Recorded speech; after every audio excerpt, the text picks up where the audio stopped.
We are the Entrepreneurs Unity Group. Today, I'll be discussing the Hellbound as shown in the episode. We have recapped Part 1 and we're going to show you Part 2.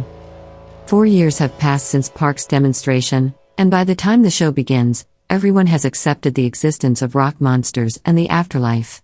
Since replacing Chairman Young, the New Truth has been reorganizing its strategy.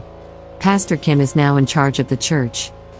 Who was responsible for what happened to Advocate Jin? Here, the cultural significance of the three monsters' arrival on Earth is laid bare. Park's home has become a sacred site where her remains will be kept indefinitely. You can find museums devoted to the concept of God's divine intervention all over the world, and such a location is just one of many. Many households now live in constant guilt because they believe sinfulness is contrary to God's will. We live in an intimidating and frightening world. After attracting more followers and media attention, Pastor Kim's The New Truth is now a worldwide phenomenon. Yu-ji, the cult's priest, is tasked with spreading God's word and has been appointed to work alongside the new leader. Meanwhile, Arrowhead's terror reign goes on unchecked, with members attacking the homes of those they believe to be sinners. The New Truth enlists the aid of documentary filmmakers Young and his co-producer Won in order to broaden the film's appeal. Next, we see Young, the film's producer, delivering the videos to Yu-ji, the cult's head.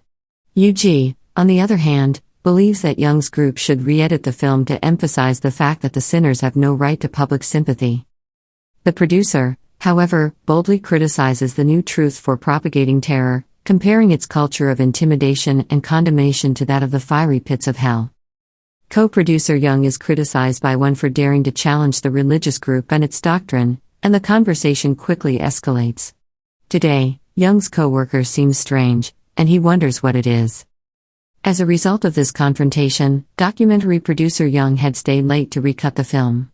That's not good news, since his wife is at the hospital with their newborn. The baby is currently being treated in intensive care, and the parents are extremely anxious about his or her prognosis. As soon as the film is shot, Young begins editing. He abruptly spots a Soto Quick Loan business card on his co-worker Won's desk. There is a writing that reads Yangpyeong Fishing Spot on the reverse. Later that day, after visiting his wife and newborn, Young decides to look into the matter and goes to the hospital.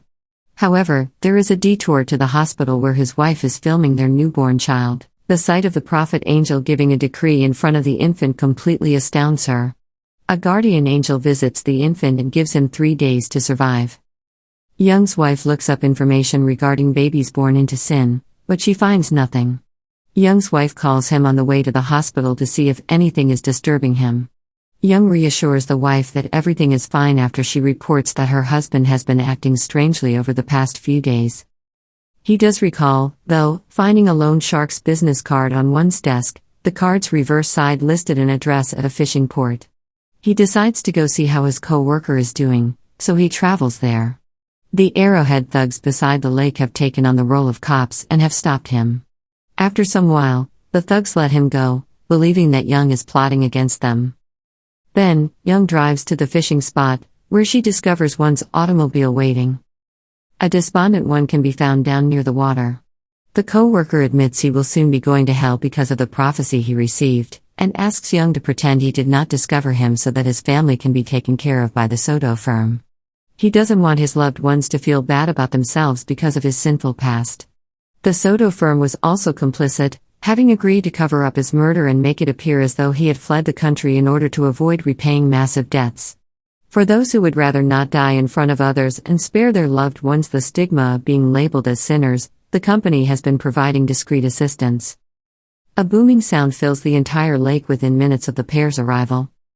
The monsters materialize quickly and seize Won, dragging him into the water where he quickly drowns. There's a bright flash in the middle of the lake, suggesting the ceremony is complete. Young is inconsolable after discovering his friend's deceased head in the river. Men from the Soto company show there shortly after and remove the body. After injecting producer Young with a syringe, he is eventually removed from the scene. As his co-worker's murder is hushed up, he is ordered to ignore what he has seen. There is no sign of Soto firm's business card, which was left near the shore.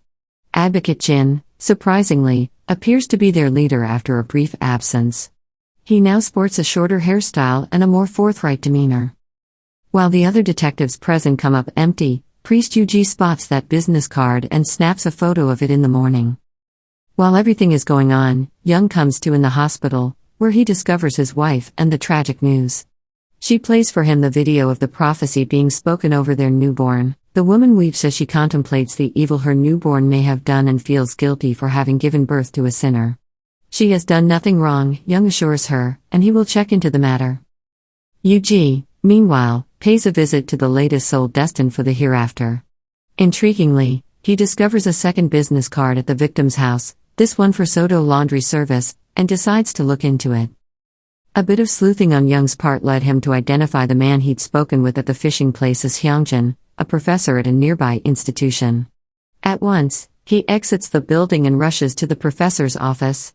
We get some background about Sado firm during their discussion.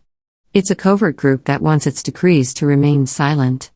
Another way in which this works to thwart the New Truth's goals is in preventing them. The New Truth's latest victim is paraded around in front of the public in their shiny new headquarters, which we also learn about. Next, we turn to the demonstration, where a crowd has assembled to witness the live execution of the most recent victim. Some notable people are standing by quietly as Pastor Kim makes an example of this individual. He invites the man's loved ones inside to witness him be devoured by monsters from hell. Before his death, the victim told the cult priest Yuji about the Sadhu company, as we now know. Yet, Advocate Jin is shown in the video to have ties to the Soto firm, which is a major source of incriminating evidence. Yuji voices his displeasure with the program while Arrowhead's thugs begin questioning a Soto family outside.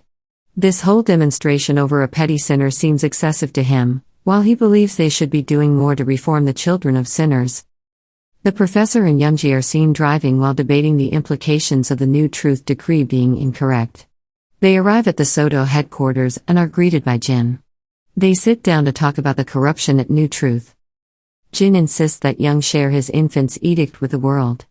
New Truth's false claim that only sinners are sought, marked, and executed by the hell monsters may be called into question if the general public saw an innocent infant on the list of people due to die. However, the New Truth's faith may be shaken by the fact that a baby only 2 days old has been given a decree.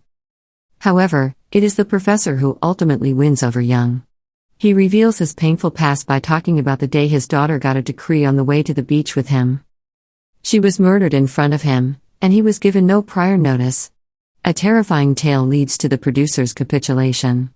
At home, Youngji discovers his wife in disarray and their infant wailing. While she is inconsolable, Young brings up the idea of live streaming the murder of their newborn. At the very least, the world will see the truth. Meanwhile, while the professor is traveling, he is attacked by thugs from Arrowhead. After they knock him out, they take him to an abandoned warehouse where they tie him up on a stretcher and leave him there. When that doesn't work, they toss him and another Sadhu member into a furnace and turn the heat up high enough to ensure their deaths. Their charred remains are discovered the next day, dangling in the street. According to the New Truth, the two of them were given an edict by a prophet angel. Minute Hae-jin is now the focus of Arrowhead and the New Truth after the deaths of her fellow members. Thankfully, she is able to get away and runs out an exit and into an alley. Since time is of the essence, she calls Young to urge him to air the tape. She becomes worried when she finds he isn't with his loved ones. Indeed, that is the case. His wife has secretly brought their newborn child to the New Truth's headquarters. She goes to see Priest Yuji to show him the footage of her baby being declared divine. She then passes him the tape and the priest walks out of the room to call Pastor/Chairman Kim and demand him watch it. After calling a meeting, New Truth staff watches the video together, stunned by the situation and uncertain of how to proceed. Meanwhile, Young, the producer, tracks down Jin and her staff to aid his pregnant wife and their infant child in escaping the building. Upon returning to the New Truth's headquarters, the members attempt to separate the mother and child, but the woman is adamant about not being separated from her kid. Upon meeting the mother and child, Deacon Yuji and his party were interrupted by a commotion caused by one of the Soto's employees who claimed to have received a decree and that he was to be executed in 10 minutes. They didn't realize it at the time, but it was all a ruse to wipe out the religious group and free Jin and Young to help his wife and child escape the building. After the cult leader learns that the mother and kid have been separated, he gives the order to search for the family with the help of the authorities. While this was going on, Jin and his family packed up and relocated to a remote area, where they knew an informant named Dongwook was waiting. Dongwook was once a devout member of New Truth, but he has since defected in protest of the group's erroneous beliefs. Young's wife discusses broadcasting her child's judgment day with Jin while Dongwook is out running errands. The following day, Jin creates a video alerting the public about the baby's decree and announces that he will broadcast it live at 9:30 p.m. Dongwook, meanwhile, sneaks out and calls Pastor Kim to express his growing disillusionment. Dongwook, it turns out, has a decree of his own that is set to take effect 5 minutes after the baby's. Chairman Kim sees this as an excellent chance to control the man by convincing him that Dongwook is the Christ. Kim says God erred in bestowing a decree upon a newborn, and Dongwook, as the Messiah, is responsible for rectifying this error. This is also the rationale behind scheduling his execution immediately following that of the infant. Dongwook, unsurprisingly, believes the deceitful claims. Preacher Yuji and his congregation set out in search of Jin's signal and eventually come across his parked automobile. Not long later, they eliminate many Sadhu guards. When Young follows the sound of the hysterical laughter to Dongwook, who is now wearing his skull mask disguise, he sees the bodies lying on the floor. Get up! His identity as the arrowhead mask-wearing live streamer is finally exposed. He has made it his mission to eliminate Young, the Sadhu chief, and his wife. Dongwook initiates the attack on Young and then rushes to confront the other two. Jin, however, is prepared for him and immediately begins attacking. However, Young's wife goes to the center of the community to tell everyone the shocking news about her newborn. They have likely begun recording the uproar by now. A resounding thump shocks onlookers, marking the beginning of the day of reckoning for the infant. Concurrently, Yuji arrives quickly with the authorities. As Young and his wife cocoon their newborn child in their arms, snarling hell beasts approach. The trio is quickly cooked as the monsters do their thing.